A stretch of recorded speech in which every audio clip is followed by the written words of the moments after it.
The fetishization and the sexualization of lesbians is a complex issue that is deeply rooted in societal norms and media portrayal. This case often manifests through the male gaze, where lesbian relationships are viewed primarily for the pleasure of men than as genuine expressions of love and identity. Media representations, they frequently depict lesbians in hyper-sexualized roles, which reinforces stereotypes such as the hot lesbian or the bisexual lesbian, which caters to heterosexual male fantasies. This portrayal not only distorts public perception, but it also impacts the lived experiences of queer women, which leads to the objectification of these women, and it undermines their autonomy and the relationships that they build within themselves and with others. Am I ever going to get a chance to see this kind of shit live without paying for it? The boys at school used to cackle at me, assuring me they didn't mind my sexuality as long as they could watch. Society has normalized the view that romantic female relationships are a synonym for the hypersexual fetishization of lesbians. And with that way, we portray Sapphism or lesbianism as inherently erotic, and this has socialized a whole culture of men to view homosexual women as entirely for their own sexual gratification. That being said, let me introduce myself. Hi guys, welcome to my channel. My name is Jewel, and hi, welcome to my channel. On this channel, I just speak about whatever I want to speak about, whether they're trendy or not. I do deep dives, documentaries, video essays, reaction. It's basically an educational channel, so if it's something that you see yourself coming back to next week, kindly subscribe, like, share this video with your friends, because it helps me so much and it helps YouTube know that you love my channel and you love my content. So that being said, let's get into the word for today. So the word for today says, our presence is a gift to the world. Embrace your uniqueness. Our presence is a gift to the world. Embrace your uniqueness. And I think this just fits the topic for today. So this is from my journal, the Manifest Your Vision journal. It's a complete guide to journaling. It has original shadow work prompts, brain dump. It has literally everything you need for journaling is in this book. So if you're on a personal journey of self-improvement or self-discovery, journaling is one of the best things you could incorporate into your daily life. And my journal just have literally everything you need. So if you want to purchase my journal, the link is in my description box. And that being said, let's get straight into this video. Also, before I get into this video, I don't talk about this a lot, but if you want to know every makeup I'm using on my face, I have an Amazon storefront where you could purchase from. There is no extra cost to you. Literally whatever you purchase, they're not adding any fee. But if you purchase through my link, it helps me out and it helps this channel. And also I have channel membership. If you want to join, that's totally fine, but watching this video alone is also helping me out. So that being said, let's just get straight into this video. First of all, I just want you all to know that I am in no way, shape or form a straight woman. I'm a queer woman. I'm someone who is very confident and comfortable in my sexuality. It took me a lot to get here. Like I literally came out like at the later age of my life or the later years of my life. But I have learned to love myself and just be who I want to be and be who I am. So I'm so glad to put this out there, because I know there are people that have been struggling with their sexuality and struggling with their self. And I'm really, really glad that I get to speak about this. Some days or some weeks ago on Reddit, somebody was struggling with their identity. And due to struggling with their identity, the person recommended channels or black creators they could follow that would make them confident in their self. And I saw myself, like someone literally wrote my YouTube channel there, and honestly that's something that I did not expect to see, because again I'm just fairly new. So I am very, very humbled that people just look up to me and they're like, oh, she makes me feel comfortable in my sexuality. So that being said, I am so humbled that like literally out of everybody, like my name was being picked on a huge Reddit website. If you're struggling with your sexuality, or you know someone who is queer and also struggling with who they are, I just think that this video is just one of the best videos you're going to watch, and it's just going to put so much more into perspective, and I just hope this helps you. So we're speaking about the fetishization and the hyper-sexualization of lesbian women, or lesbians, and queer women. And obviously, if you notice, some people, they don't even like saying they are lesbians because they feel that the word lesbianism or the word lesbian has been tainted.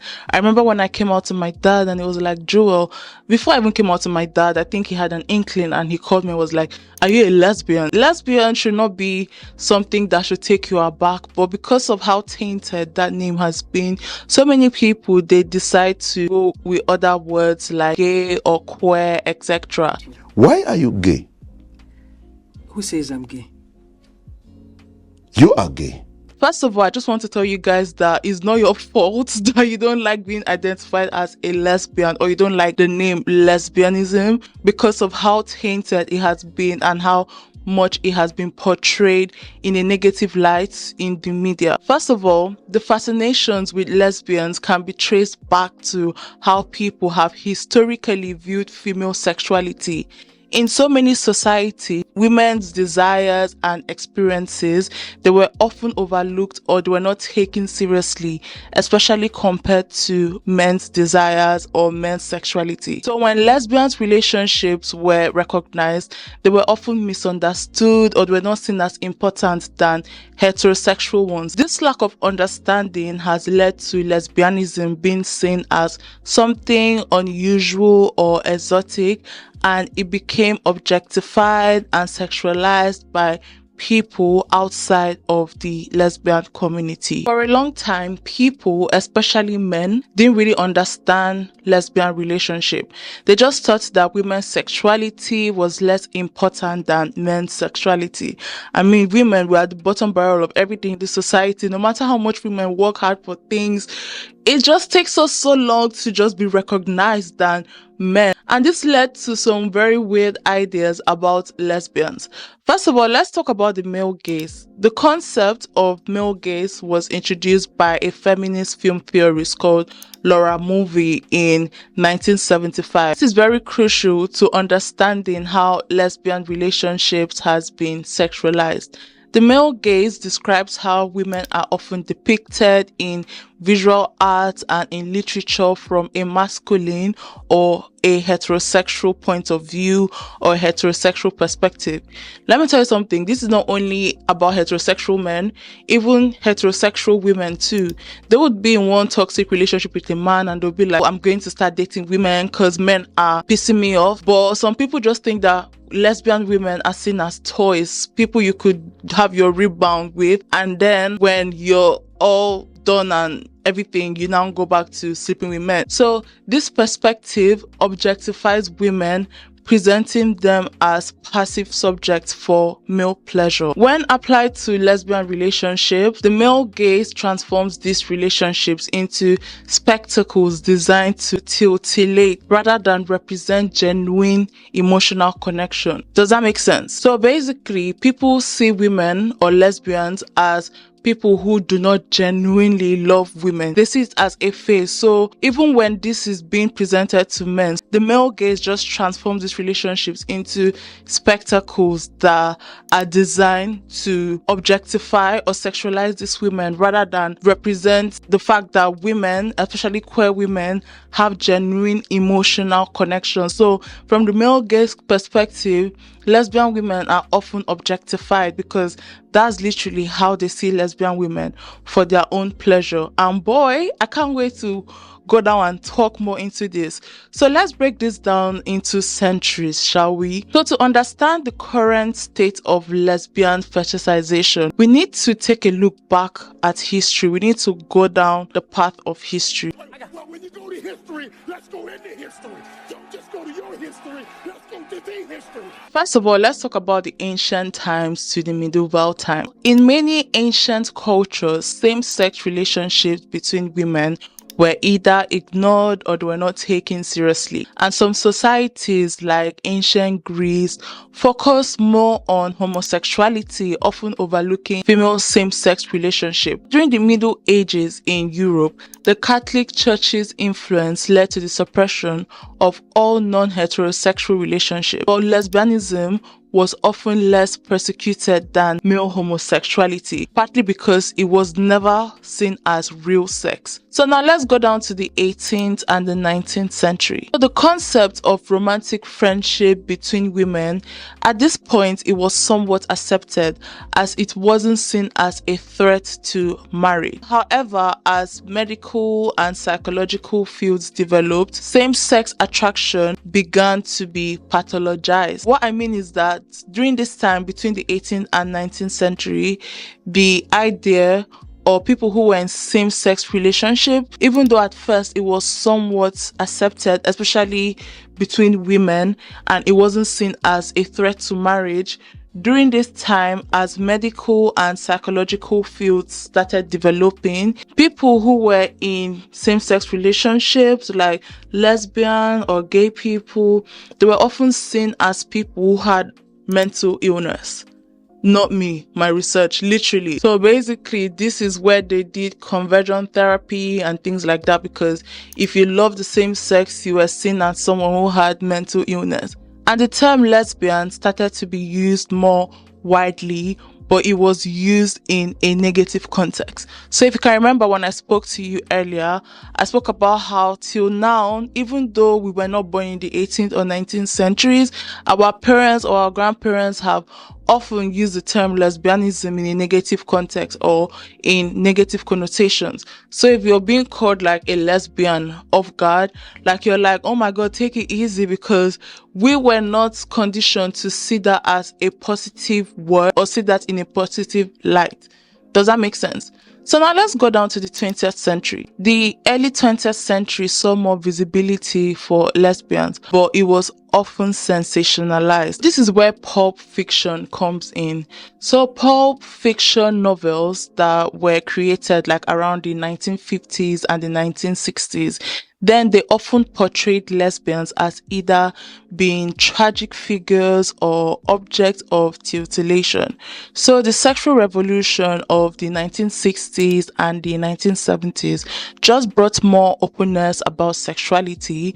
But even though it brought more openness about sexuality, it also increased the sexualization of lesbians in mainstream media. Let's just talk a little bit about pulp fiction novels, and we're just going to touch a little bit about that, because even though we are in 2024, we're no longer in 1950s, this aspect of pulp fiction, some people still practice it till today. I won't call it a practice, but it's something that has not completely gone away. Back in the 1950s and 1960s, there were cheap popular books called pulp fiction. These sometimes they spoke about lesbians.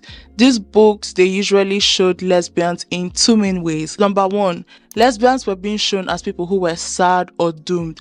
So in these stories, lesbians, they often ended up unhappy, alone, or even dead. And the writers, they had to do this because the people that were in charge of publication, that's the publishing houses, they didn't want to show lesbians' relationship as a good thing or as a normal thing.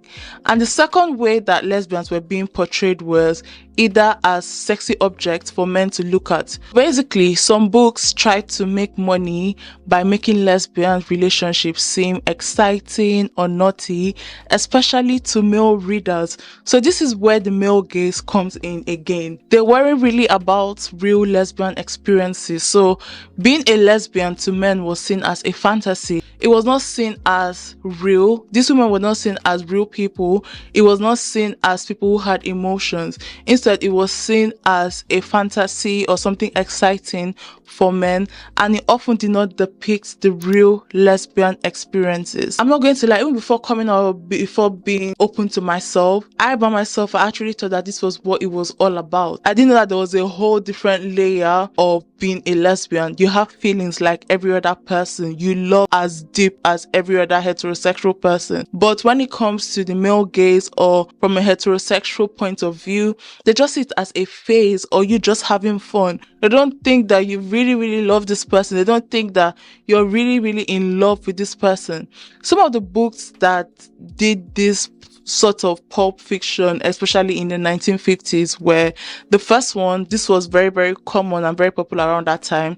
It's called Women's Barracks, and it was by Teresa Torres. This book was published in 1950, and this was one of the first books to talk about lesbians. I saw the cover of this book, and here women are being seen in sexy clothing to attract the attention of people, especially the attention of men. The second book I would like to speak about is Spring Fire by Vin Parker in 1953, and this book had more sexy stuff in it, and the writer had to make the lesbian's character unhappy at the end just to get this book published. So now another book I'd like to talk about is Odd Girl Out, and this was written by Anne Bannon in 1957. This was part of a series of books about lesbians, and the author often had to change her stories to just make the publishers happy. Other writers like Paula Christian or Joanne Ellis, they also wrote these kinds of books. They usually had to make the lesbian characters either decide to be straight by the end of the story or have something bad happen to them. The people who made the rules about books back then didn't just want stories where lesbians had happy endings or lesbians were more in tune with their sexuality. So even when writers wanted to tell better stories about lesbians, they often couldn't, because if they did not tell the way the publishing house wanted it to, their books would not get published. So that brings us to the next subtopic, which is media representation. So here we're going to talk about film and TV. We're also going to talk about corn. I will speak about music, advertisement. So let's start with film. So in film and television, lesbian characters have often been portrayed in ways that cater to heterosexual male fantasies.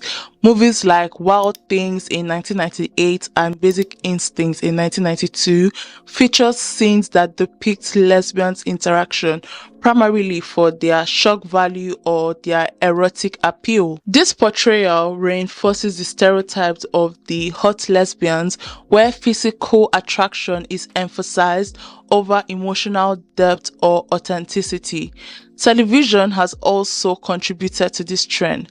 Shows like The L Word, that was created from 2004 to 2009, has been praised for their representation of lesbian life, but they have also faced criticism for perpetuating certain stereotypes. While groundbreaking in many ways, such shows sometimes focus heavily on sexual encounters, which can overshadow other aspects of lesbian identity. Recent shows like Orange is the New Black has offered more diverse representation. Please, can you put your hands up in the comment section if Orange is the New Black was the show that really cemented your sexuality? Because watching that when I was in a heterosexual relationship, I was like, I have a crush on pussy. Why do I have a crush on pussy?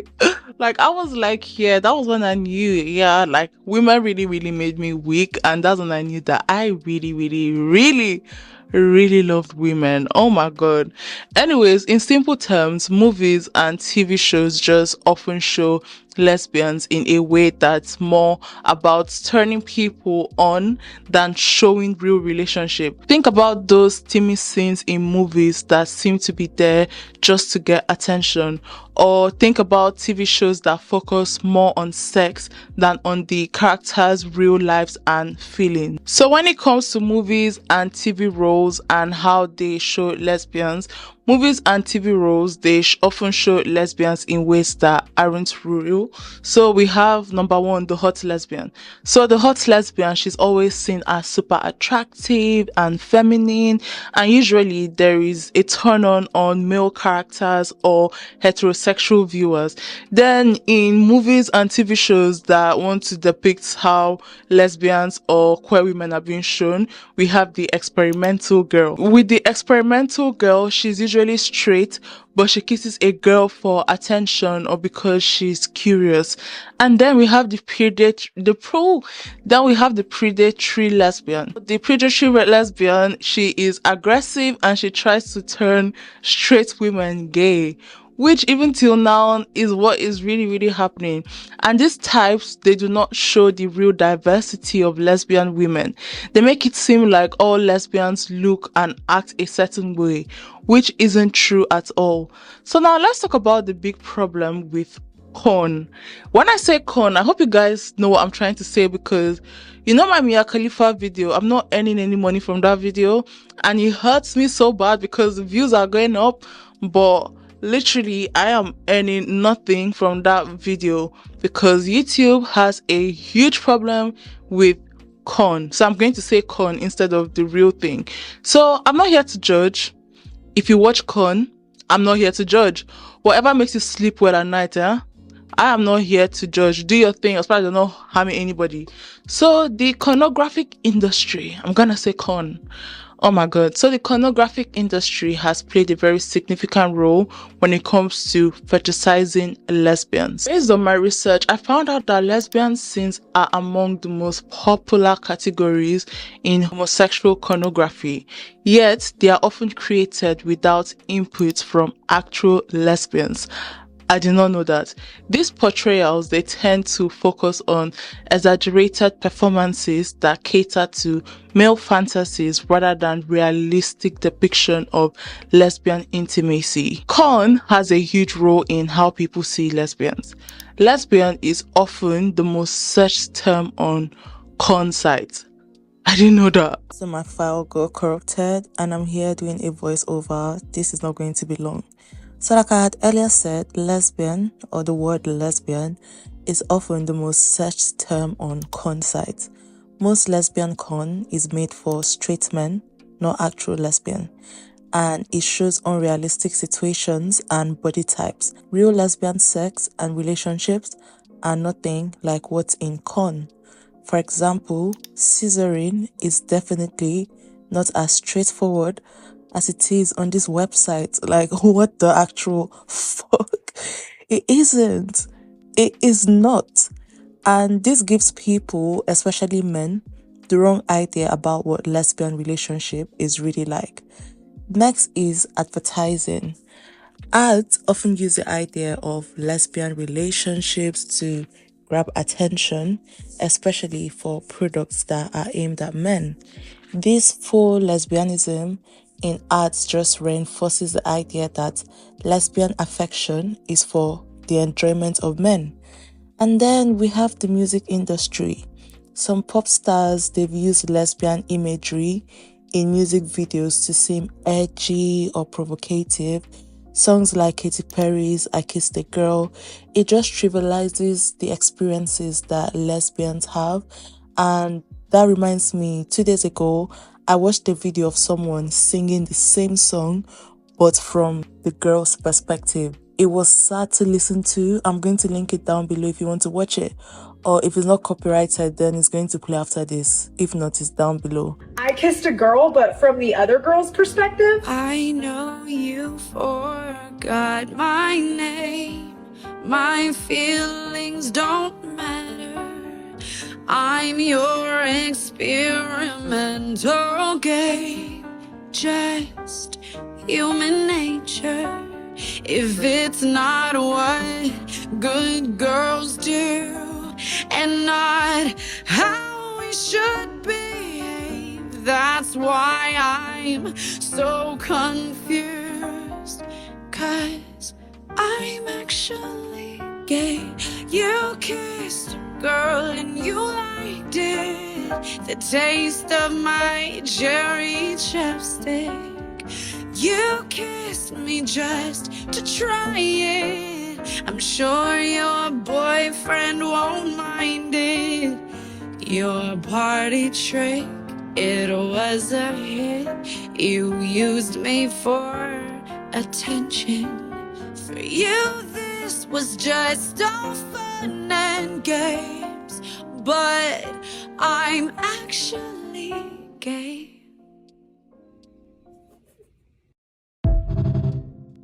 I Kissed a Girl, this song just highlights same-sex attraction as a temporary or an experimental phase rather than a legitimate orientation. Such representations, they trivialize lesbian identities and also reduces them to mere curiosity for heterosexual audiences. Also, Te Amo by Rihanna. I don't know if that song is part of it. If it's part of it, can someone please put it down in the comment section? Thank you. Another thing is Megan. I think during Pride Month, Young Easy, I don't know if you guys know Young Easy, she's engaged to Natalie, and Young Easy, she interviewed Megan, and that was the first time that I knew that Megan was queer. That was literally the first time I knew Megan was bisexual. It's Pride Month, okay? Would you date a stud? Yes. Oh, you would? Okay. What's your type? If you were to date one, if I was to date a stud or any girl. I don't want to say my type because I don't want to limit myself. You're the last person on earth, and it's only one girl you can choose. Who you choosing? One girl. Oh, who you choosing? I gotta choose wisely. Choose wisely. Think. Okay, I'm shooting my shot. Oh! It could be a bad bitch with a fat ass. It could be a little petite bad bitch. Okay. And it could also be a bad bitch that's a stud. Okay, so I got a friend for you then. That was the first time. I know she hangs out with Cara, I've forgotten her last name, the British actress. She hangs out with Cara, and honestly, in my own personal opinion, please don't come for me. In my own personal opinion, I just thought that Cara was like a placeholder till she finds her person. And this is not coming from anywhere. This is coming from the fact that when she's single, I see her with Cara, and then she gets into a long-term relationship with a man. So I just thought she'd just use this Cara to, buy time, and when she finds her Prince Charming, she ends up with the person. That's just what I thought. Again, I'm not here to depict her sexuality. I'm saying that because most straight women, that's what they do. They love to swing to women or swing to the same sex when they're on a break from men, and then they go back to the men. And again, Megan hasn't come to say that, oh, she is with Cara, but this is what people say that, oh, they're together, and when they're together is always when she breaks up with a man, and then she goes into a relationship with a man that becomes mainstream. That's literally how I see it. But if it's not like that, let me know. Now let's go to where you see me on screen. So now let's talk about societal impact. Let's begin with objectification and stereotyping. The fetishization of lesbians leads to objectification, where lesbians are valued primarily for their sexual appeals rather than their qualities or their achievements. And this objectification can manifest in various ways, from inappropriate comments to unwanted advances which are based on assumptions on sexual availability. Stereotyping is another significant consequences. Lesbians, they are often pigeonholed into narrow roles such as the butch lesbian or the femme lesbian or the mask lesbian, and this fails to capture the diversity within the community. These stereotypes can limit how lesbians are perceived by others, and it even influences how they perceive themselves. It can make dating harder for lesbians. Some people might be more interested in their own fantasies than in real relationships. Let me explain that. So even in the lesbian world, you mostly see femme people dating mass people. Or some femme will be like, you're not tall enough for me to date me. But they forget that these are two women. And sometimes because of how even queer people, lesbian women fantasize this relationship, in their subconscious, they see it as a heterosexual relationship. Does that make sense? Which again, we are trying to break the status quo, but then how are we breaking the status quo when we are bringing it into the community? Does that make sense? So because femme or mask, they have these fantasies in their own head, you will see some mask wanting to date light-skinned lesbian, and this is what we see in the heterosexual world. And this is something we are trying to break, but because we have been subconsciously fed this by heterosexual people, and this is a form of heteronormative, this also goes into the queer world that, to be fair, even among the queer people, the queer community, there's this stereotype that a femme will be like, oh my God, I want to date mask people. Oh my God, I want to be with a mask. Or a mask will be like, I can't date another mask. It's so rare to find two masks dating each other. So there are two masks that I'm following on Instagram that are married, Megan and Megan. And I just love to watch them. I love to watch them because it's so hard for you to see two masks being married to each other. Even two femmes being together, to me, it kind of feels weird. But I'm like, why is it weird? Because even me, I've been with someone who is femme and it did not seem weird to me. But like when I say two femme people, I'm like, two femme people, like a part of me wants to be like, this is something that we do not see. But then I'm thinking like, this is from a heterosexual point of view and you should not bring that into a queer relationship. Because women have feelings, and if this is how heterosexual people want to see, you should not see it like that.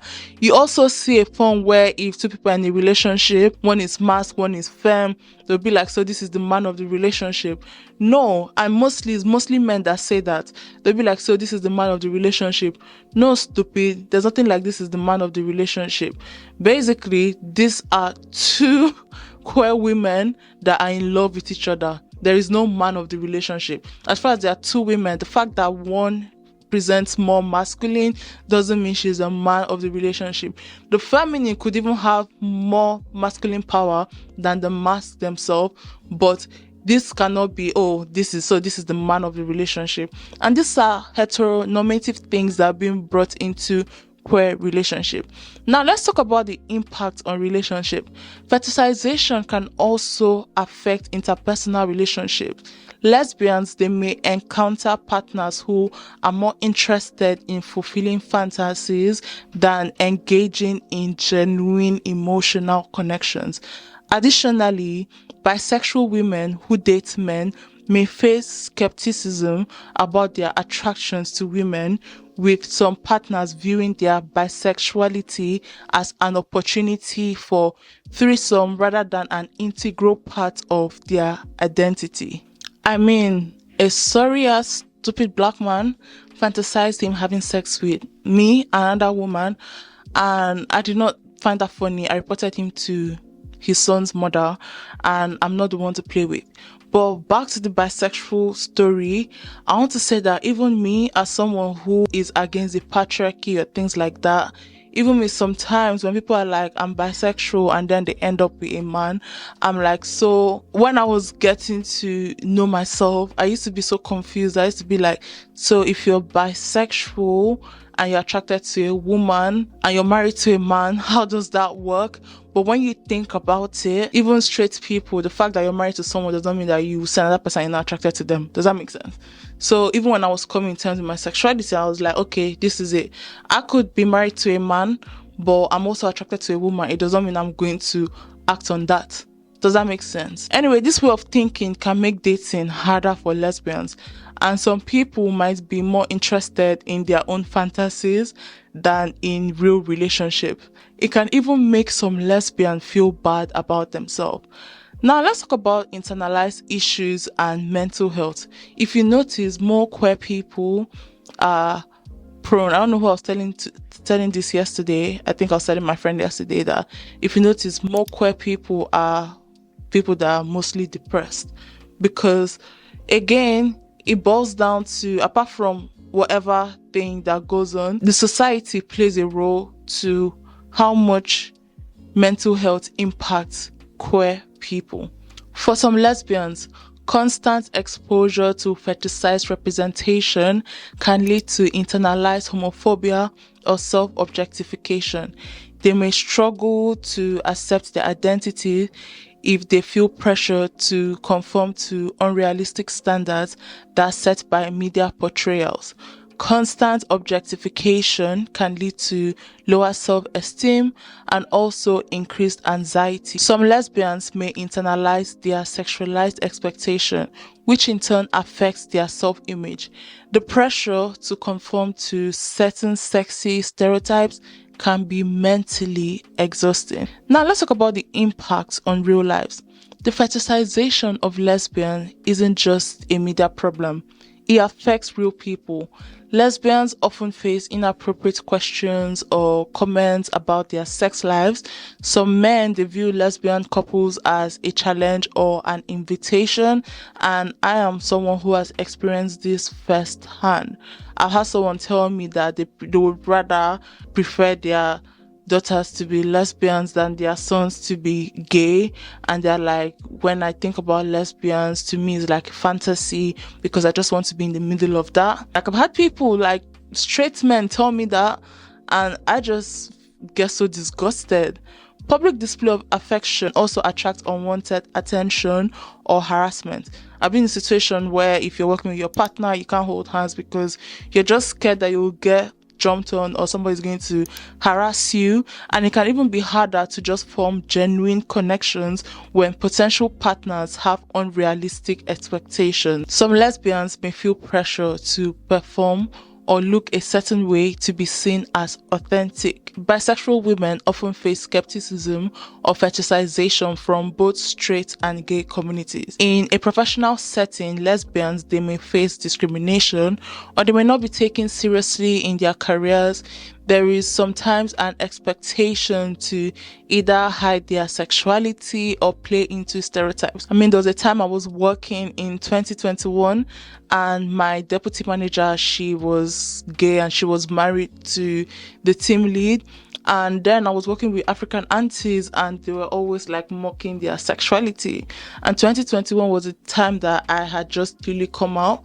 But because of everything that was going on during my coming out phase, I just used to keep quiet because I'm like, how do I tell these people that I am just like the deputy manager? I am co-ed too. Like, how do I narrate that? So even in the place of work, people would have to hide their sexuality or just play into the stereotypes.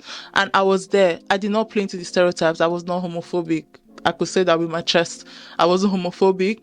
So, but if they said what they said, I would just like, smile or like chuckle so that I would not feel awkward, because then even me myself, I was dealing with my own sexuality. Like, I only told like a select few of people. I didn't tell, like, even my best friend, my best friend then, she did not even know about my sexuality. That's how guarded it was. That's how confused it was, because I was just in this whole phase. Lesbian fetishization is part of larger societal problems. First of all, women in general, they are often treated as sex objects, not just lesbians. Secondly, there is still lots of homophobias which this kind of fetishization can hide, which we'll get into. Thirdly, many people still do not understand or respect different sexualization. As earlier discussed, the idea that women's sexuality exists for male pleasure is deeply ingrained in so many cultures. This male gaze perspective dominates much of media, advertising, and even real life. Fetishization can sometimes look like acceptance of lesbian, but it really isn't. Instead, it just shows support in a limited and sexualized way that just hides the underlying homophobia. This type of attention just reinforces the idea that homosexuality is normal, while everything else is different or exotic. So while people treat lesbian relationship as curiosity or fantasy, it does not respect them as real loving connections, but rather it sees them as something that is meant for others' enjoyment. I mean, like, when I'm in a relationship with women, I've had men like come to me and they're asking me, they're like, so how do you know you love them? So how is the love? I'm like, the love is even different from how it is like when I date men. Like, literally, the love is deeper. The first time I got my heart broken by a woman, oh my God, I'd never known pain like that. The pain hit deeper. Like, it hit me so deep that I was like, so I could feel this level of pain, because my relationship with women, oh my God, is so different from the emotions, the depth of the love you have for this person. It's so different from when you date men. Like, literally, it's so different. So in case you sit down, you're wondering, like, do women really fall in love with women? I'm here to tell you that for free, that yes. Lesbian women of color, they face even more challenges due to intersectionality, which means that they experience layers of discrimination because of their sexual orientation and their race. And this type of stereotyping is more complicated and can be more damaging because it mixes racial and sexual objectification. Already, women of color, especially black women, are often sexualized. So imagine being a black woman and being a lesbian or being queer. Lesbian women, they are often sexualized. So imagine being queer and black. Can you imagine how you'll be seen by men? Can you just imagine how you'll be seen by men? Other factors like class, body types, and gender expressions also play a role in how lesbians are being perceived. The media often focuses on certain types of lesbian. Other factors like class, body types, and gender expression also plays a role in how lesbians are being perceived. The media often focuses on certain types of lesbian. Either you're usually white or you're thin and conventionally attractive. And this makes it harder for lesbians who don't fit that image to feel seen or accepted, pushing harmful stereotypes and limiting how society views them. Again, if you're a lesbian and this is how you feel, fuck the straights. I can't believe I'm saying that, but fuck the straights. The world is already working so much for them. So can we just leave them in the curb and just, fall in love with who you are? Like, the world is already against us. Can you just fall in love with who you are and stop living for these people who do not understand how you really, really feel? Can you? For young LGBTQ plus people, especially young lesbians and bisexual women, these issues can be so tough. I know it's not easy, but can we just, when you sit with your sexuality and sit with yourself and realize that, oh my God, I'm really, really different. There's really nothing with it. You're going to get this sense of satisfaction. Also, there are a few positive role models in the media, and this makes it so hard for these young people to just build a strong and positive self-image. So when the media mostly shows unrealistic or overly sexualized portrayals of lesbian, it can confuse young people about what real relationship should be like. There's nothing that irks me more as people are like, straight women are like, I think I'm going to switch sides because this man is pissing me off, or they try to put women as a placeholder till they are ready to have a relationship with a man. Honestly, that's how I saw Megan. Again, I may be wrong, but that's the perception that I saw. Again, I may be wrong. Fear of being fetishized can also make coming out more stressful. Young lesbians may worry about being seen in a stereotypical, sexualized way instead of as who they really, really are. This fear can lead to pressure to behave in ways they're not comfortable with, just to fit other ideas of what a lesbian should look like. Overall, while it might seem like fetishization is a form of acceptance, it actually keeps harmful stereotypes alive. True progress means showing more real and varied portrayal of lesbians and recognizing their identities for what they are, not just how they are portrayed through a narrow lens. Also, there's so much difference between me when I was hiding my sexuality and when I came out. There's a stark difference. I could put a picture, but when I look at that person, I'm like, this is literally not me. When I look at my old picture when I was straight, I was like, who's this girl? Like, for real, who is this girl? That girl is not me. But when I fell in love with myself, I understood myself. I fell in love with my sexuality, who I was, my feminine energy, my masculine side. I have just been me. I have been comfortable with what I wear, how I dress, my style. I have been so comfortable with myself, and it's manifested in my aura that I have people come to me and be like, I just want to tell you, you're so fucking cool. It took me a long time to be here to just sit with myself. I'm like, this is really who I am. Fuck what the next person thinks. People who understand me would really, really understand me. And I am so grateful for that. So now let's talk about the resistance and the progress that this has made. Despite these challenges, there has been significant pushbacks and progress towards better representation and understanding of lesbian identity. First of all, let's talk about media improvements. One of the most promising change has been the evolution of media portrayals.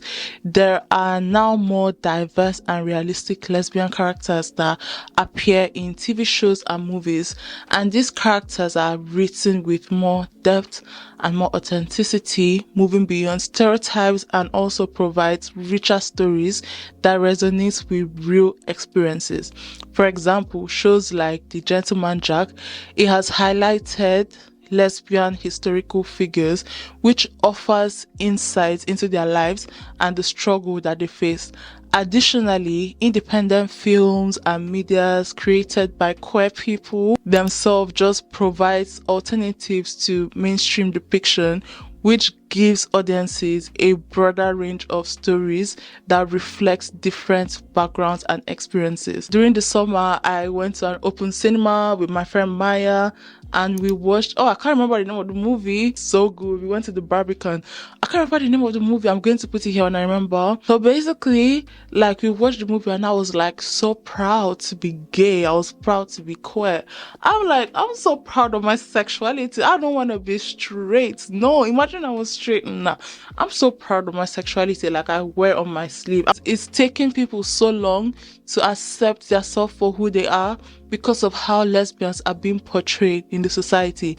Even the one lesbianism was used as a negative connotation. Also, that reminds me, I am currently producing a coming of age queer movie that will come out next year, and I'm so excited for you guys to see this one because, like, wrote the scripts, production, everything. Like, I'm so excited. I can't wait to start filming. So now let's talk about activism and education. Activism and educational initiatives also play a very crucial role in promoting positive change. LGBTQ plus organization, they have worked tirelessly to push for better representation and also combat harmful stereotypes. They advocate for content that represents the diversity of the lesbian community and also foster understanding. Social media has become a very powerful platform for change, and it has allowed lesbians to share their own stories and connect with people. For example, I said 2016, I really used to watch a lot of coming out videos. I used to watch Domo and person she was dating with, and Chrissy and Domo. I used to watch them a lot, and I used to be like, and then I used to watch, is it Ray Wavy? Like, yeah, I used to watch her a lot, and I was like, then I used to be like, these people, how are they really, really living their life so openly? I never ever thought that I would ever come out. I never ever thought that my parents would even know about, like, my sexuality. I never ever thought there would be a time where I would openly say that I like women. I never ever thought like that because of how we've been portrayed and because of the fear that has been dished out unintentionally by the heterosexual community. And now that I'm doing that, I am so proud of myself because it took me a long way to get here. I have lost people on the wayside when they discovered my sexuality. I've lost people. And the fact that the media, they are trying to backtrack and just trying to make us feel more seen is a very, very good thing. So in terms of education, this platform amplifies voices that might not otherwise be heard, helping to challenge misconception and build a sense of community. Moreover, some schools are beginning to include LGBTQ topics in their curricula, integrating these discussions into sex education and social studies to promote inclusivity from a young age.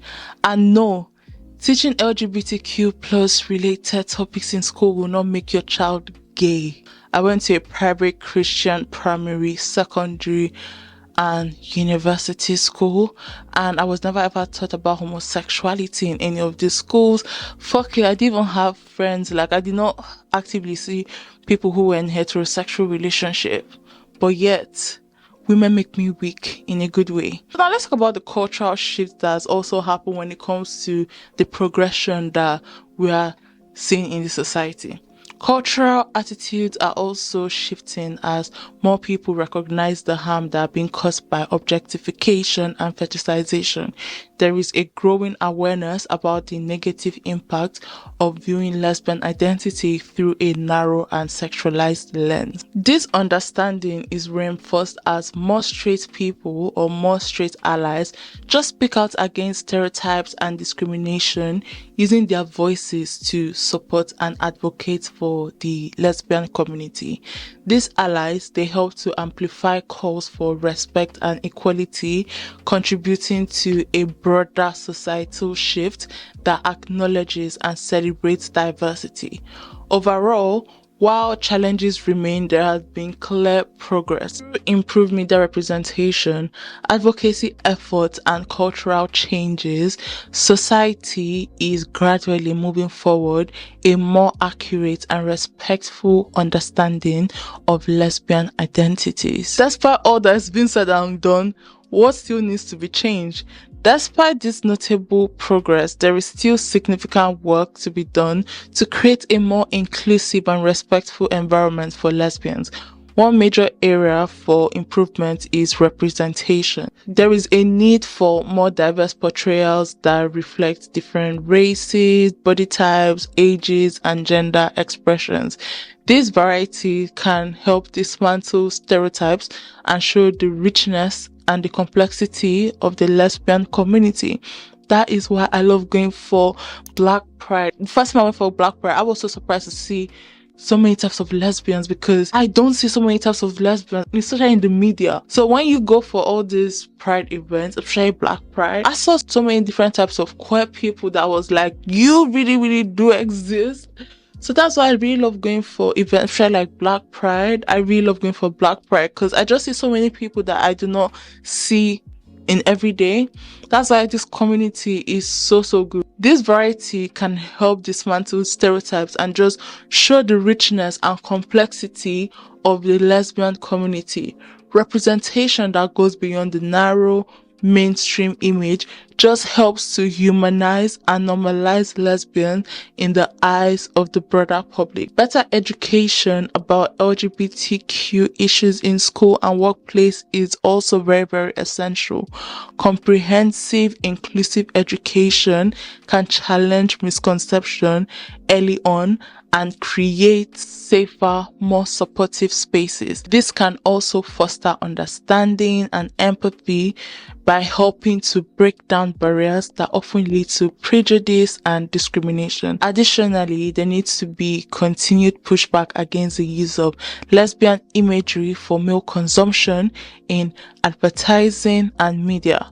When lesbian identities are sexualized for the benefit of others, it undermines the reality of their expectation and promotes damaging stereotypes. Supporting lesbian creators across all forms of media and art can counteract this and provide more authentic portrayals. Lastly, tackling the root societal issues of sexism and homophobia is crucial. These attitudes contribute to the continued fetishization and marginalization of lesbians. Addressing them just requires systemic change and a commitment to challenging ingrained biases. So, how can everybody help? Even if you're not a lesbian, there are many ways that you can contribute to positive change. One of the simplest and most effective action is to challenge stereotypes and speak up when you hear inappropriate comments or jokes. Silence can imply agreement, so it's important to call out harmful behavior when you see it. And I am also guilty of this, honestly. Supporting media that portrays lesbians as complex and full human beings is another way to help. By consuming and promoting this type of content, you contribute to a demand for more respectful representation. Also, educating yourself about LGBTQ plus issues and listening to lesbian voices is also very important. Understanding their experiences also helps you become a better ally and increases your ability to advocate for their rights and well-being. Be aware of your own biases and work to overcome them. This self-awareness can have meaningful impact on how you interact with others and contribute to societal change. Finally, Advocate for inclusive policies and education in your community. Whether this means supporting school programs, workplace diversity training, or local initiatives, being proactive in promoting inclusivity can create ripple effects that foster a more accepting community. Now, to round this up, let's come to the conclusion. The fetishization and the sexualization of lesbian is an issue that runs deep, has affected so many lives in meaningful ways. It's connected to larger societal problems of sexism, homophobia, and objectification. Although there has been progress in recent years, much more needs to be done to change perception and ensure that lesbians are recognized as complete, multifaceted human beings rather than just sexual objects for the male gaze or for heterosexual imagination. By understanding these issues and working together, we can build a society that respects and values everyone regardless of their sexual orientation. But guys, that's everything that we had today. I was so happy to do my research on this. Like literally, there are even like dissertations on this, articles on this, which I'm going to link in the description box. So thank you guys so much for stopping by and for watching. I really do appreciate. If you're not subscribed, kindly subscribe to my channel, like this video, and till next time, thank you so much. I really love and appreciate each and every one of you. And that being said, let's go. Bye.